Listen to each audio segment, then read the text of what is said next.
Welcome to the Maverrik podcast, business growth tips and discussions to make you the expert in demand. Hello and welcome to this episode of the Maverrik podcast. I am Luke Toon. Today I'm joined by Jamie Levin from J Levin Communications. How are you doing today, Jamie? I'm great. Thanks so much, Luke. How are you? I'm fantastic. I get your surname right. I was debating with a team. I was like, is it Levin? Is it like? No, you got it right. Brilliant. So for everyone, you're over in Florida. Obviously, I'm here in Plymouth. So we're kind of we're crossing the seas, but we are going to talk about something which is important for any business, international, which is communication. Do you want to give people just a rundown of yourself, your journey, and what you currently help people with? Sure. So as you mentioned, I am a strategic communications consultant, and my agency is J Levin Communications. We partner with clients to support their internal and external communications initiatives. My journey, wow. 15 plus years in communications spanning different sectors. Went to graduate school for it. Really thought I was going to go into health communication because that's what I was passionate about. That's what my thesis was on.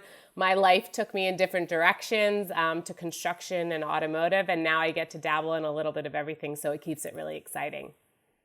That's good. Whenever I say like, oh, we want to do like a little brief introduction of yourself, so everyone goes on such a different journey because I was into retail. I did some work in an aquarium at point in times. Everyone's got like a different way of where they've ended up, but it's all stuff that builds towards having offering the experience that you've got, and that's kind of where we are currently with Maverrik. Is what we do is we show people how they can communicate their value to people on social media. And with yourself, you've got how to communicate with internal and external in terms of their business, which is really interesting because there's a big, I think, push right now for internal communications and how you can maximize the potential of the people that you work with. Because if you're working in a corporate company, you maybe have hundreds of employees, and what you want is you want the brand message and you want that message portrayed across the board. And you don't want a scenario where someone asks, well, what do you do? What's your main goals as a company? And then a new person in the building might go, I don't know. I was hired to be in the mail room, and it's like you want to communicate that fully. So, in terms of internal and external communication, what are the common mistakes that you see internally that people make? I think one of the common mistakes is just a mistake across so many industries, regardless of if you're in communications or retail or sales or marketing, right? Is just listen to your audience, right? Take the time to ask some questions. Don't assume. I don't want to say what that really stands for, right? But Don't assume that you know everything, because you will get so many answers just by listening. So even if you think you have the best internal newsletter, right, that's like hitting all these points that you want to hit as a, let's just say as your leadership or your executive committee, what do your associates want to hear who are out in the field, who are geographically widespread? What do they want to hear about? What's of interest to them? Do not just assume that you know. So I think that's really big thing that, like, yes, it takes a little bit of time, but you will learn so much. It is absolutely priceless.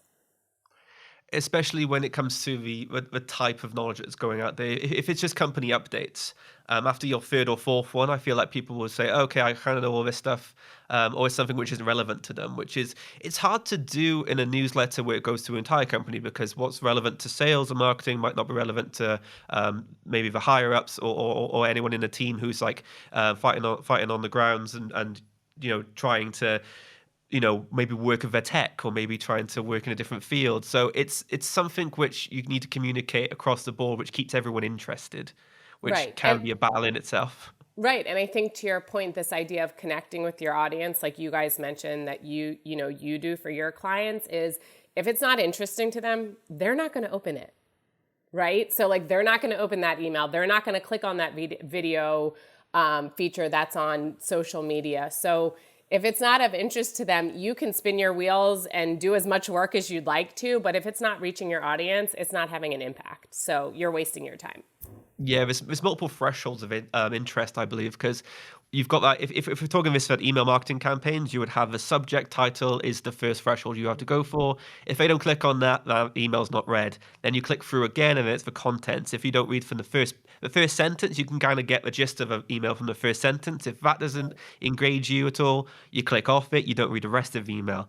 if you get past that threshold, you've got the rest of the content of the email. Right. And then from there, it's for click-throughs, which is another threshold. So all you're doing is you have to keep pushing things a little bit further.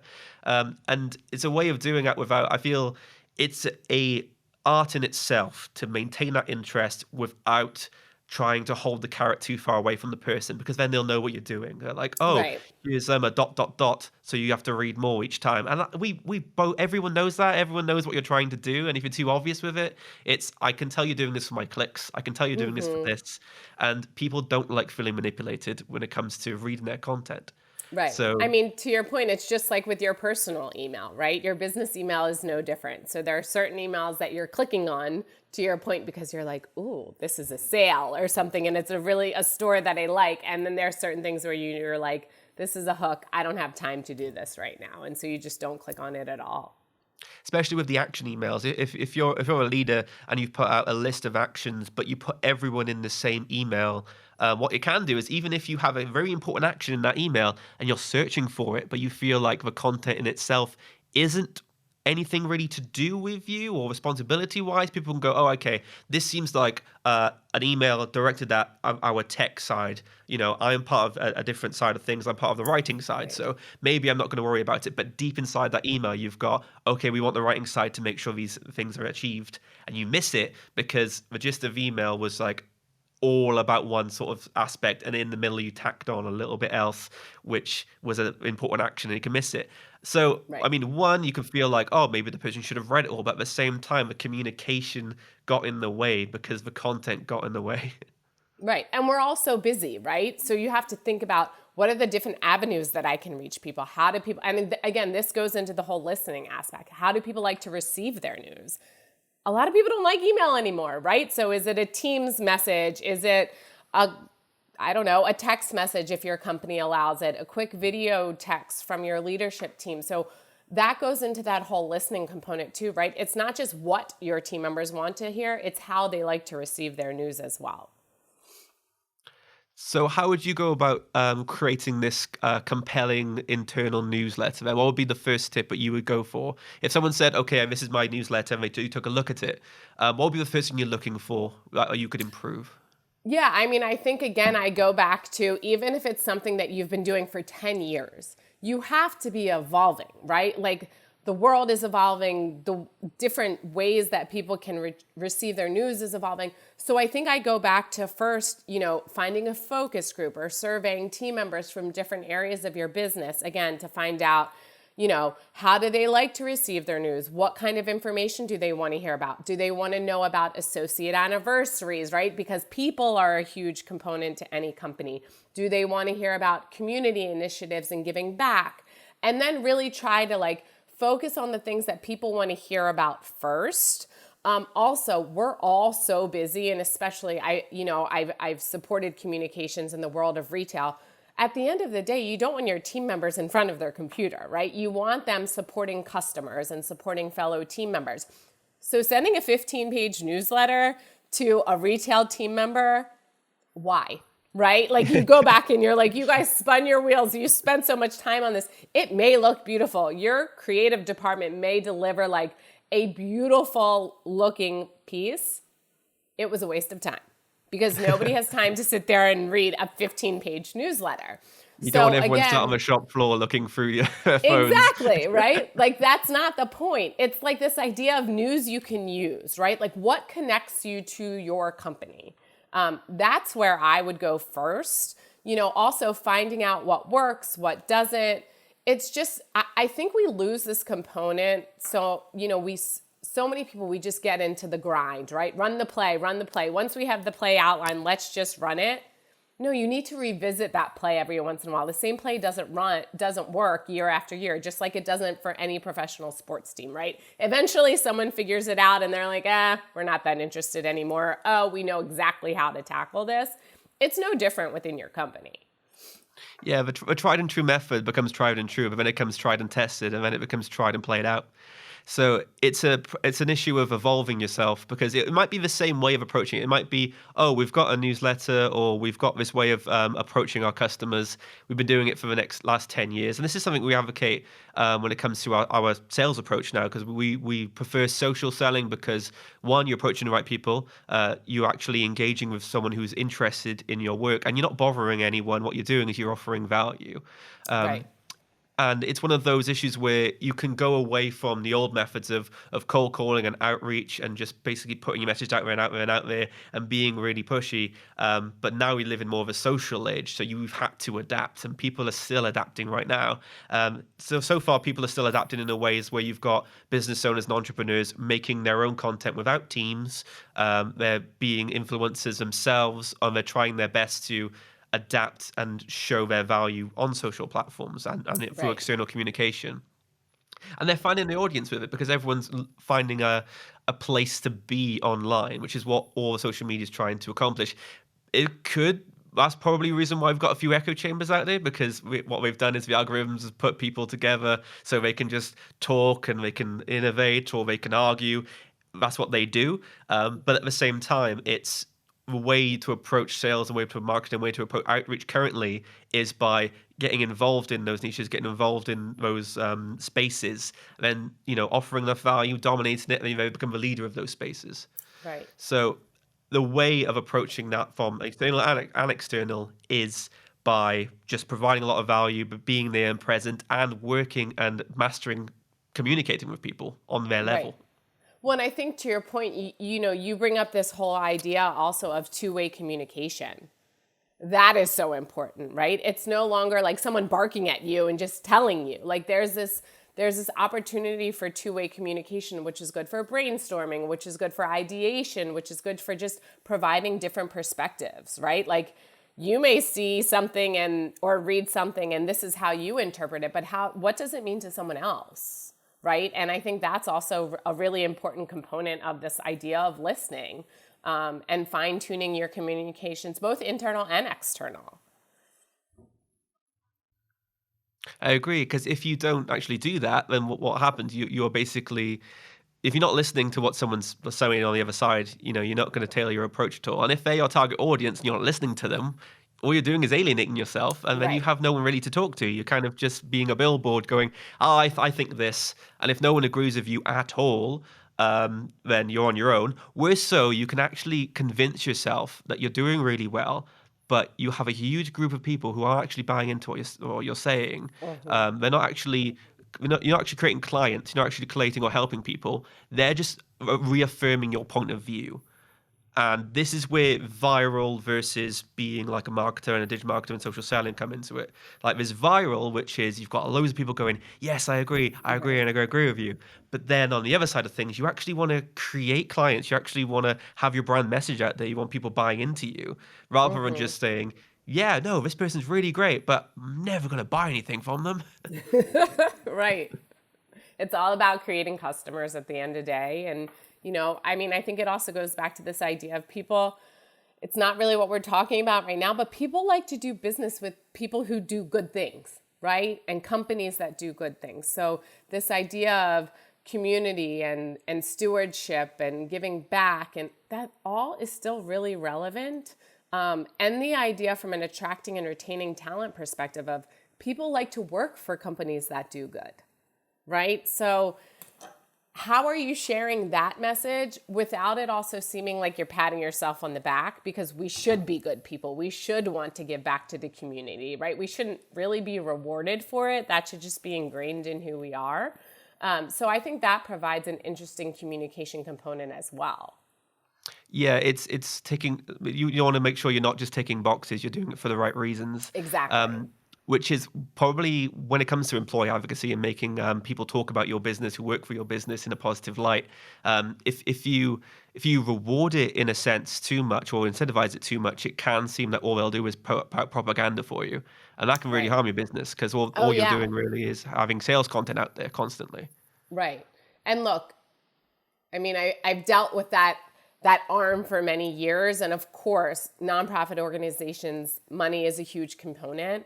But time is also a big component, right? And for so many of us, our time is our most valuable asset, right? And so being able to really contribute and also give your time, I think, and also a company that supports you giving your time, I think sends a really strong message as well. I agree, because I think there's the work-life balance in a sense where people have a separate between their work and their lifestyle. But we know if you really enjoy where you're working and you feel rewarded and you're doing that work, it won't feel like you'll need that switch off as harshly, where you're happy to go the extra mile. Because we've seen it before. I think it was last year and coming into this year, people were quiet quitting, and just saying, okay, this company doesn't reflect my ideals.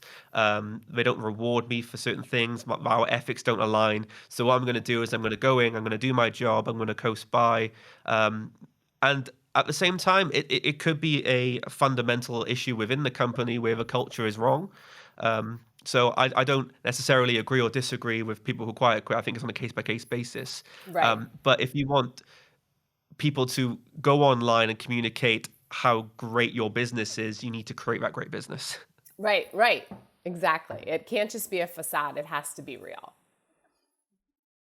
So we discussed internal. Let's talk about external. And talk about how clients and customers on the outside will come and see your business. You've done quite a lot of work with PR currently. I feel like in terms of small business currently, I think earned media is a way they're kind of going about it. PR, press releases, it kind of seems like a bit of a gray area for a lot of people just starting out. How Right. would you say people can approach that from a starting point in a sense?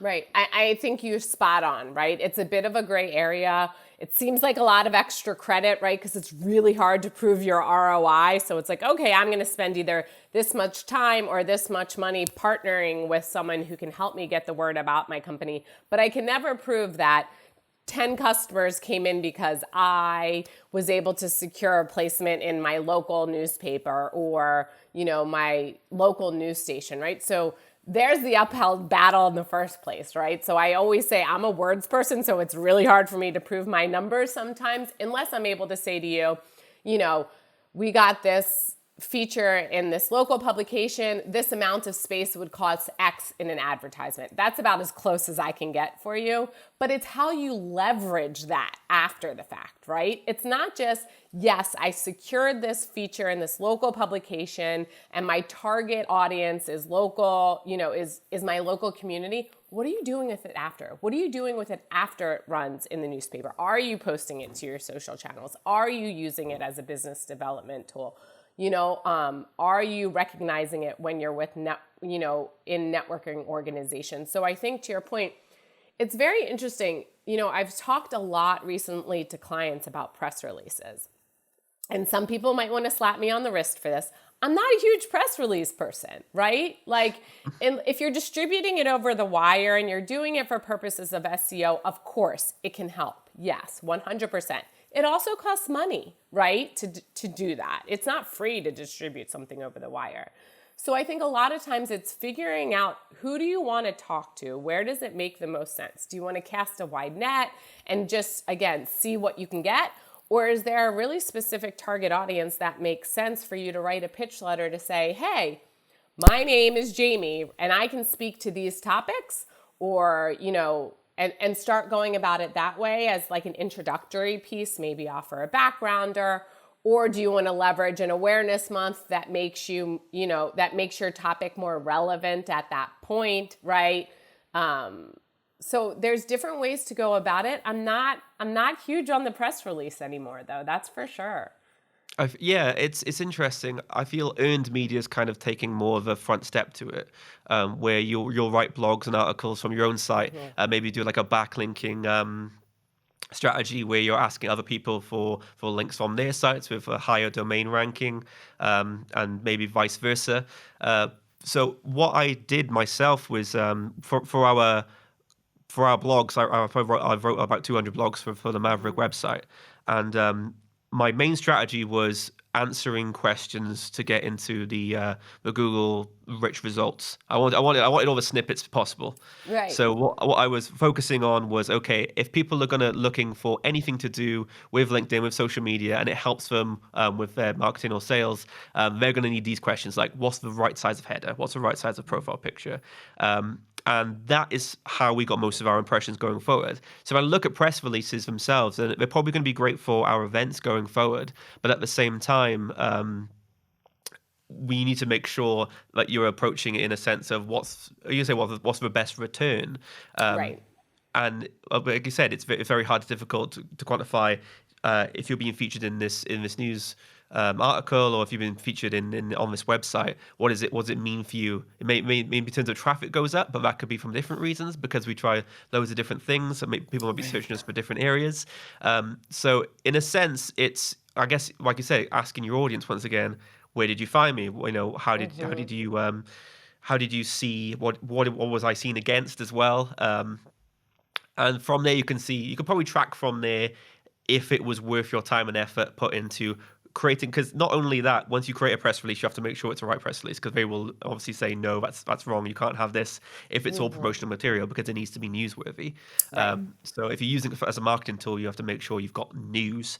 You need to be formatted in the correct way, which can be a struggle for someone who's just getting into it, who just wants their name out there in their local paper. Next thing you know, they're strapped with a lot of different rules. And they're like, okay, this feature now has nothing what I wanted to share with it, just because I wanted to like tick those boxes to make sure it got out. So it can be quite worrying. So I would say go about the blog and article route first. And from there, I actually got quite a lot of people asking for guest spots on our blogs, and using that, because if you want to get into the backlinks and get in those connections, people will come to you if you've given enough value and if they respect you enough. Right. Because It helps from the credibility perspective too, right? I mean, yeah, I actually wrote a blog post recently about leveraging other outlets, not just traditional media, to your point, to get your word out, right? Like, for example, if you're a part of a large networking organization, do you know that one of the membership benefits you have is leveraging their channels to get the word out? Well, if you're part of that network organization, it's likely that you're a part of it because you think some of your fellow members could also be potential clients or customers, right? So why wouldn't you take the opportunity to message them directly? Also, with newsrooms being so slim, just like so many other organizations are these days, people are looking for contributors, right? So is there an op-ed piece maybe where you can, deliver a very interesting angle or something like that would also be helpful to that newsroom in providing from a content perspective? So just, a lot to think about. We've delved into the whole of how to get your name out there. Right. Because there's so many different ways you can do it, which is probably why when we're talking about communication in general, there's lots of ways to get it right, lots of ways to get it wrong. But I feel the worst thing you can do is just to try and leave it up to whatever comes in a sense. Like, you need to have some form of outreach, and it needs to be continuous outreach, because what I see a lot of the time is people will go in, have a strategy, do it all at once, and then they stop. Which it doesn't help with obviously with your domain or your blogs. You might like front load it with 5, leave it there because it's just there now on the website. And there's some of the biggest websites I've seen only have like a blog out every 2 months. And it's like, there's so much you could be writing about. It doesn't need to be, war and peace, full on dossiers. You don't need to rewrite the whole book. All you need to do is just offer some good value, share some insights with the news, and just, create that audience coming back to you. Right. And to your point, it doesn't always have to be the same person writing that content, right? Perspective is a good thing. So it doesn't only have to be the CEO of your company who's contributing to blog content, which we all know likely isn't even the CEO in the first place, right? It's probably someone ghostwriting because who has time? But perspective is a good thing. So if you have a company, with 20 people, you can see who else wants to get engaged and involved in writing blog content. It does not always have to be the same person. And to your point, you don't want to date your website either. So it's like, if you're great at posting blog content and then you just get overwhelmed with other things and so you don't post for a year, you might want to consider like hiding that page until you're ready to pick it back up again, because it just makes it seem like you're not keeping up with other things and you're unintentionally sending messages without even sending messages to your Yeah. audience. That can happen with blogs. It can also happen on social media where you decide Right. to do it all at once and then you leave it for a bit. And it's a thing you see on YouTube quite often where someone will put a video out there, and then if you want to get more subscribers, what other people will do is they'll look on your page, and if you've posted once in the last year, they'll go, well, this person doesn't upload frequently enough for my liking. I'm not going to bother subscribing because there's not going to be another video. I Right. think it could be the same with blogs. It could be the same with any posts. It could be like, I know this person isn't really frequent, so this is probably the only value I'm going to get right now for the next year. So, Right. what should I do? Well, And and to your point, sorry, one more thing. Like you mentioned strategy, and it is like, it's not just a word, like it's real, right? So whether it's the strategy for your PR campaign or the strategy behind your website and posting of content, like it's okay to stray from it, but make sure you're revisiting it and make sure you have one first to guide you along the way, because it will really help. Spending that extra time up front will really help to streamline along the way. it does help with content so much having a plan set out and having subtopics and topics that you can talk about. Because what you do is instead you'll look at your page and you'll go, okay, what should I write about today? And then you'll start writing. A good way to beat that is to just start writing and see what comes out of Right. your head. But that's like the last resort. You shouldn't Yep. be doing that every time. No, I agree. We're 100% aligned. But something you mentioned earlier, which was interesting about having other people can write the content. It's generational content as well, because now we're seeing more members of Gen Z coming into the office. I think 23% are now coming in. When as time goes on, we're going to see generations of people writing and discussing, especially content as well. As content marketing is going to be huge, it's still huge. It's going to be huge in the future. You're going to see loads of different people creating content, and you're going to see how they do it, the difference in the content and the difference in approach, but you also see difference in perspective. As you can see, a lot of Gen Z care a lot about the more ethical sides of businesses, as they should, sustainability. They won't work for companies who don't align with their morals right at the same time, which is good to see. So what you'll see is a lot of people who are very passionate about writing as well, about their fields. And you're going to I don't know if it's going to be really a battle, but you're going to see a lot of different generations talking and approaching content, marketing, sales in a different light. With maybe older generations talking about how it used to be, how it is now, and how those experiences can feed into these new experiences. You're going to see how the younger generations use technology and AI and their social abilities to then sell and distribute themselves. So it's going to be interesting to see going forward, like how that acts in the whole marketing landscape.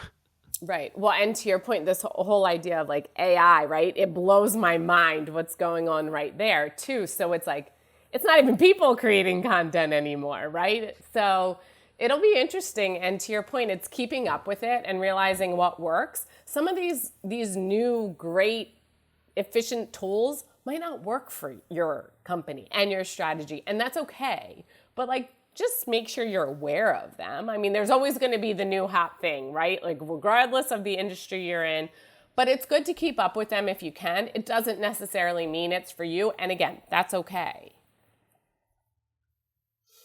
Exactly. It's what we say. It's not the tools, it's how you use it. And Exactly. that can go for anything. It can go for AI, it can go for sales, it can go for marketing. You can have all of the schedulers, you can have all of the platforms, you can have all of the highest premium software available to you. But if you don't use them to their maximum ability, you're not going to get anywhere.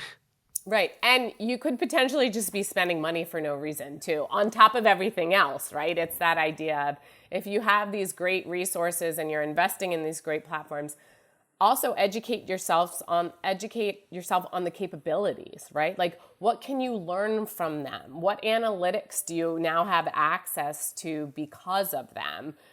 Again, part of that whole idea of listening, right? It doesn't necessarily need to just be people, but what analytics are you privy to now that like, I didn't know people were more likely to click on, things that are above the scroll, which we know, right? But like Yeah. those types of The things data are always very listens. interesting, right? So, again, just make sure you're paying attention and utilizing the tools that are available to you. So my last question going on, what is one piece of advice you would give to someone right now that would help grow their business? Make sure you're passionate about what you're doing, or else you will have no interest in growing your business, right? It will, to your point, like it'll seem like grunt work instead of passion and what you're interested in and what you believe in. So just because something may have this beautiful salary or crazy potential, if you're not passionate about it, it doesn't matter. I think it's the stream's cutting out a little bit there. Should we just do that last question one more time? Sure. Okay, do you want to ask it Sorry again, about or that. do you Yeah, just want to no worries. I got passion, and then it froze for me for about 5 minutes. All I'm sorry good. about that. No I'll ask worries. the question again. Okay. So, what would be your one piece of advice to give to someone to grow their business right now? Make sure you're passionate about what you're doing, because if you are not, it'll seem like grunt work. It doesn't matter what the upside is from a financial perspective. Hey, that helps. I get it. But if you're not passionate about it, if it's not what drives you, if it's not what makes you want to get up and like really do well, and your heart's not in it, it's going to be really hard to grow it, because growing something takes a lot of effort. I agree. If not in 100%, then it's going to be a slog for you and a slog for everyone around you. Right. And you make everybody else miserable, and that's not good for potential business either. Exactly. So, Jamie, if people want to reach you and find you to help with your services, how can they reach you? Sure. So they can visit my website, which is jlevincommunications.com. Find me on LinkedIn. That's really the platform I'm most involved in, and Jamie Levin. And I really appreciate your time. It was a pleasure talking to you. And I just think that the podcast serves to reinforce the power of communication, right? We may never Definitely. we likely, I would say, would never have connected in a prior life. With me, I think we're 5 hours apart, many Yeah. miles apart, but it just goes to show the evolution of communication and how many interesting people you can meet these days. So thanks for your time. Well, Maverrik are actually in Miami soon for one of our Grow Your Business events. So feel free if you're ever in the area to come down. Very cool. So I'll just do a sign off now. Thank you for everyone for watching or listening to the Maverrik podcast. I am Luke too, and we will see you next time for our next show.